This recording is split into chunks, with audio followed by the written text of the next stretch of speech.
Bueno, en primer lugar quería agradecer la posibilidad al seminario que me brinda de este foro, porque este tema, como vais a ver, es estrictamente universitario, y también agradecer muy especialmente a María José que haya aceptado darme la réplica, porque cuando me metí con este tema, he de decirlo como alumno suyo y de Javier que fui, que muchas de las cosas que en aquel entonces a lo mejor no terminaba de entender muy bien, y reconozco aquello, han cogido sentido a la hora de plasmar lo que os voy a contar.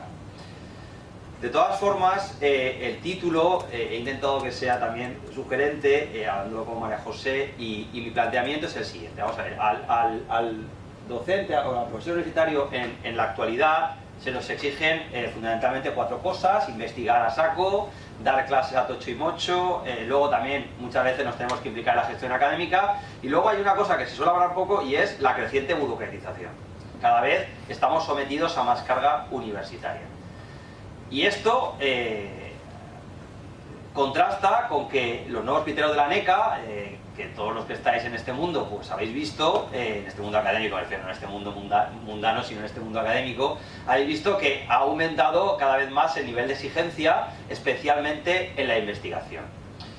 Bien, ¿qué es lo que está pasando? Que como cada vez se nos exige más, se le exige más a la academia, en cualquiera de los que se nos ocurra, han habido importantes modificaciones metodológicas, se han introducido nuevas metodologías, no hay nada más que cruzar, no tienen nada que ver con las de hace 30 años. Sin embargo, nosotros seguimos haciendo lo mismo. Lo mismo que hace, y eso María José a lo mejor tiene más referencias históricas, que desde luego desde que yo entré aquí. Cosa que en ningún otro campo de conocimiento ocurre. Lo cual nos lleva... Son fundamentalmente 3. La primera es el carácter local del derecho. Se dice, hombre, es que el derecho no es una ciencia porque el derecho es local, está basado en un ordenamiento jurídico concreto. La réplica que tenemos los juristas enseguida, sí, pero la metodología es universal. La segunda es la fugacidad del material. Las normas que estudiamos tienen una vigencia temporal limitada y nosotros replicamos. No, pero en cada tiempo... Ese es el derecho vigente y ese es el que estudiamos. Tiene su concreto significado.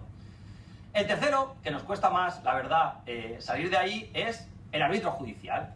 Porque uno puede mirarse una norma, pero al final nos damos cuenta de que las soluciones no son siempre las mismas. No hay nada más que ver la jurisprudencia para ver cómo varían sobre el mismo supuesto de hecho a las conclusiones a las que se lleva. Aquí la clave, y incido en este tema, es que nosotros decimos que nos ocupamos de valores. Una de las cosas que nos diferencia de otras ciencias, por ejemplo las ciencias naturales, es que nos ocupamos de valores, y en ese aspecto, en ese ámbito, es donde se mueve el arbitrio judicial. Bien. Ha habido un movimiento también importante en el que las críticas que se nos hacen son mucho más severas. Se dice que el derecho no es capaz de producir tesis que puedan ser testadas empíricamente, que hay una ausencia de internacionalidad en las conclusiones a las que se llegan, que hay una falta de distinción entre investigación básica y aplicada, pero sobre todo, insistiría en la última, que al final nuestra ciencia se basa en el argumento de autoridad de quien suscribe la investigación. Yo veo muchos artículos que prácticamente no llevan ya ni citas, en las que escribe el gran doctor del mundo mundial, y como lo dice él, eso está bien. Si pasáramos, como en otras disciplinas, un estricto control ciego, es decir, que no se supiera quién lo ha escrito, veríamos si ese trabajo es capaz de superar esos filtros que confieren el carácter científico a un trabajo. Bien, esta crítica se hace de lo que se ha venido a denominar la Empirical Legal Research.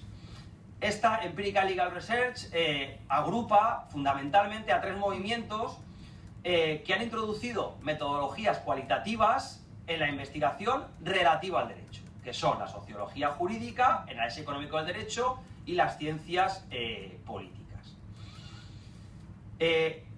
Por contra, la doctrina jurídica tradicional, en la que nos movemos en las facultades de Derecho, hemos puesto el énfasis, desde modesta entender, en utilizar una metodología adecuada. Somos fieles a nuestras metodologías de siempre Y mientras esté metodológicamente la cosa más o menos razonable, si existe mucho los que estén haciendo los cursos de doctorado en la forma de citar, en estructurar bien los trabajos, pero en poco más. Yo añadiría que a nosotros se nos debería exigir un segundo componente, que es dar un resultado que sea el más probable. Esa es la aspiración de toda la ciencia.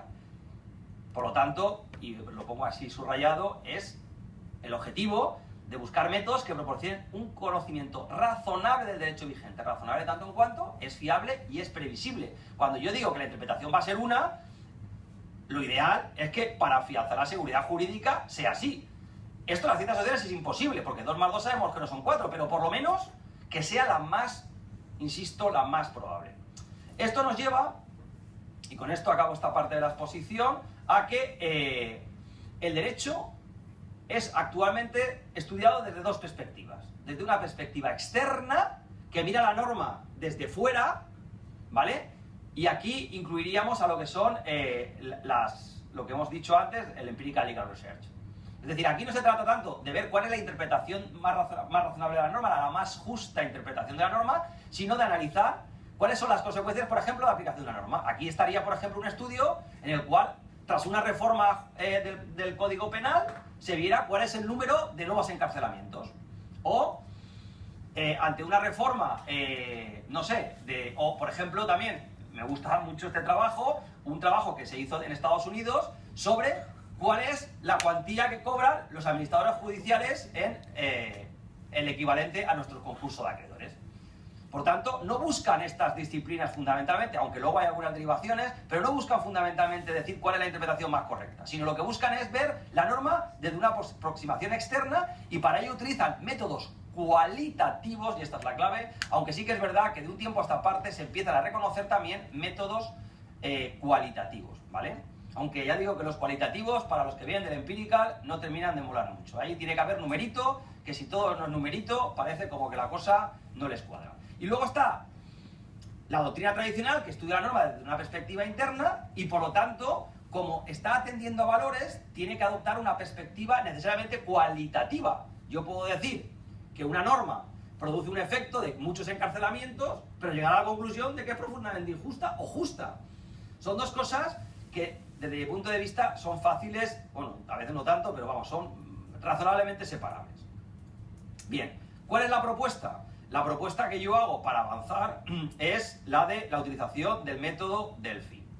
Bien, este método Delphi no es un método que yo me haya inventado, porque si no sería el método Batailler, sino que es un método que ya está en la práctica implementado en otros ámbitos del conocimiento, que todo el mundo conoce, menos los del derecho, que no hacemos otras cosas nada más que lo de siempre, y que está testada, que está admitida y que funciona y que se admite en cualquier publicación este tipo de metodologías. ¿Cuál es la ventaja del método Delphi?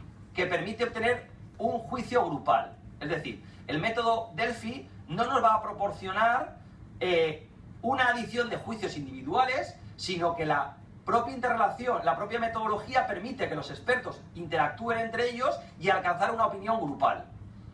Esto, para mí, es una novedad relevante, porque, insisto, permite llegar a algo más que la mera acumulación, que es lo que normalmente hacemos nosotros en derecho. Mira, la tesis A la sostiene Pepito, Manolito y Anita. La tesis B, María José, tal. Y enumeramos los que han hecho. Aquí no, aquí los propios expertos, que son los que participan en el procedimiento, interactúan entre ellos y pueden llegar a modificar sus conclusiones para alcanzar esa opinión grupal. A veces no necesariamente. Bien. ¿Cómo funciona el método Delphi? Bueno, el método Delphi es relativamente sencillo, ya digo, esto está testado en otros ámbitos.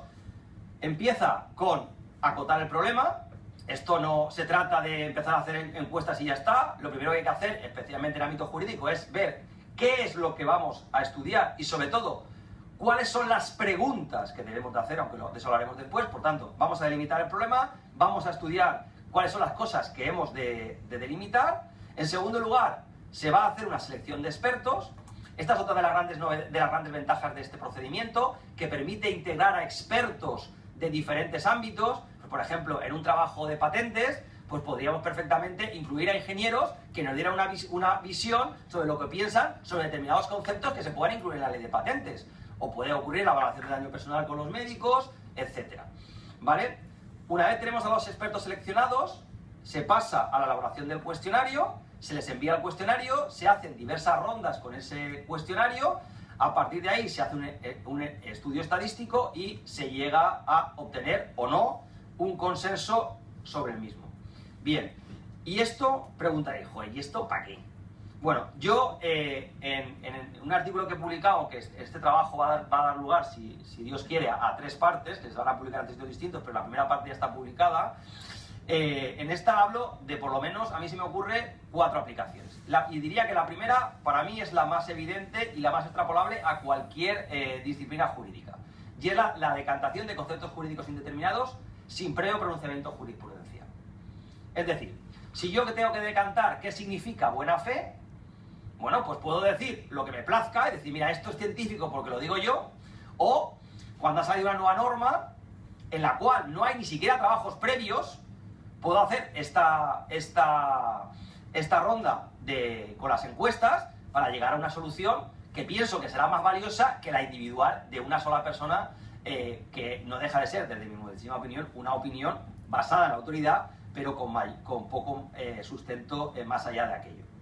También cabría para realizar interpretación sociológica de la norma, para la jurisprudencia de valores o incluso para la determinación o decantación de costumbres. Pero insisto, yo creo que esta metodología es muy adecuada, sobre todo cuando salen normas nuevas. Cuando sale una norma nueva y no hay nada detrás, nos permite recopilar la opinión de expertos, cosa que en la metodología tradicional nuestra tenemos que esperar a que haya nuevos trabajos y cuando han sido publicados, entonces hacer referencia a ello. Permitiría, por tanto, anticipar. Y para ir acabando, para mí, ¿cuál es la principal ventaja y por qué el título? Porque también, y esta yo creo que es una ventaja muy evidente, esta metodología permite hacer trabajos de investigación en un tiempo muy inferior a las tradicionales. Por eso decía lo de sobrevivir. Esta para mí es la clave. Una monografía con esta metodología, yo no sé vosotros, a lo mejor estáis muy listos, pero yo tardo 2 años en una monografía, se puede sacar en 6 meses.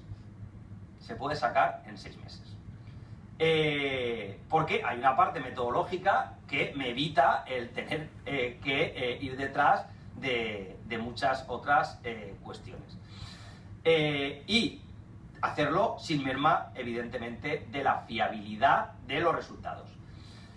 Y luego llega la segunda gran pregunta. Joder, pero es que esto tiene una parte matemática. Bueno, bien, cierto, pero vamos a ver, que tengamos claro, nadie de los que trabajan en otras disciplinas, o la mayoría de ellos, hace absolutamente todas las partes del trabajo. Es decir, yo tengo un amigo que está trabajando con acelerador de partículas y nadie piensa que él está allí dándole a la teclita para acelerar la partícula. Salen unos datos que él utiliza, ¿vale? Pues aquí ocurre exactamente lo mismo. No se le puede exigir a un doctor en Derecho que conozca estadística, pero bueno, esas cosas se pueden hacer por los estadísticos, que no pasa absolutamente nada. Para algo también están los proyectos de investigación, quiero decirte, para hacer este tipo de planteamientos. Y además, he de deciros que el estudio estadístico que acarrea este tipo de metodología es relativamente sencillo y rápido, con lo cual no es algo que sea solamente para investigadores en la estadística de primer nivel, sino que una persona con unos conocimientos mínimos de estadística es capaz de hacer.